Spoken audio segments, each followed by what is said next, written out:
Jesus name, Zindia, oh Jesus. Good morning, people of God. This is your brother Patrick Emisa. This is a daily devotional audio podcast. This will exalt and elevate the weak and empower the awakening. People of God, before we begin with our devotion, I want us to have a word of prayer. Father, we thank you and we give you glory this morning, we give you glory this evening, this afternoon. Father, we thank you, O God. Bible says that your name is a strong tower, the righteous runneth unto it and they are saved. Father, we pray that, Lord, may your perfect will be established this morning in Jesus' mighty name. Amen.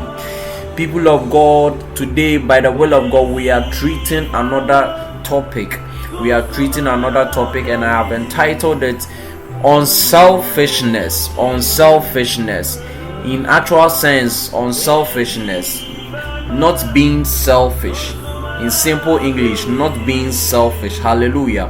And we are taking our text from Genesis chapter 13 verses 8.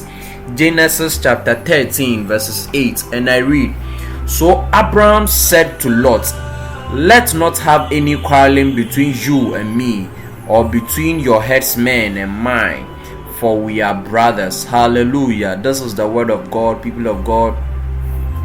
I mostly say that sometimes until your lot leaves you, God will never bless you. Hallelujah.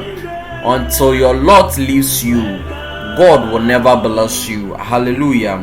A time came that Bible says that a time came that Lot and Abraham and his nephew Lot left their father's home, that is Terah. They left their father's home to settle on a particular land, and at a point in time the land could not hold both of them. Hallelujah.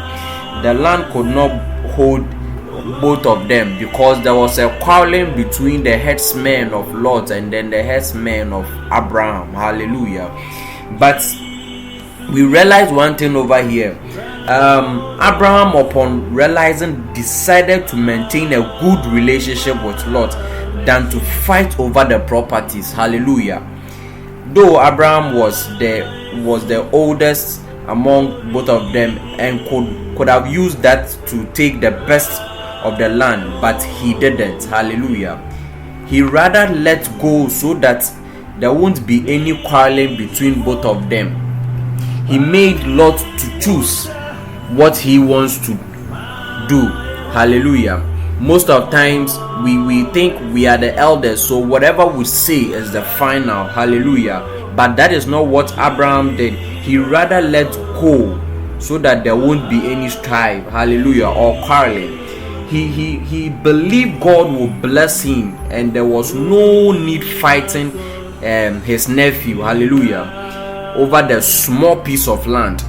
As we Christians, we need to learn when to let go when there is a contention over something between us and another person, or between our workers and then our fellow believers. Hallelujah. Because there are sometimes we need to let go certain things. If you just stand on one thing and quarrel, God will not be happy with you, because there are certain things you need to let it go. Hallelujah. Besides, our Father in heaven can provide more than what we might fight over. Hallelujah. For the peace to be maintained, we need to let go of these things. And I say that after Lot left Abraham, that is when God made the angels came to visit Abraham, and God richly blessed Abraham. And so sometimes we need to let go the things that people will quarrel over it with us, and the things that will make us have a bad relationship with people. Let's let it go, and God will richly bless you. Thank you for adhering to this message. God bless you. Have a fruitful week. Have a fruitful day in the name of Jesus. Let's pray. Dear Father, I pray that you will help us to understand and know when to let things to go, let things go. Any issue or any concerns that comes on our way, may your perfect will be established in our life. In Jesus' mighty name, I pray with thanksgiving. Amen. Bye bye. Peace. Shalom.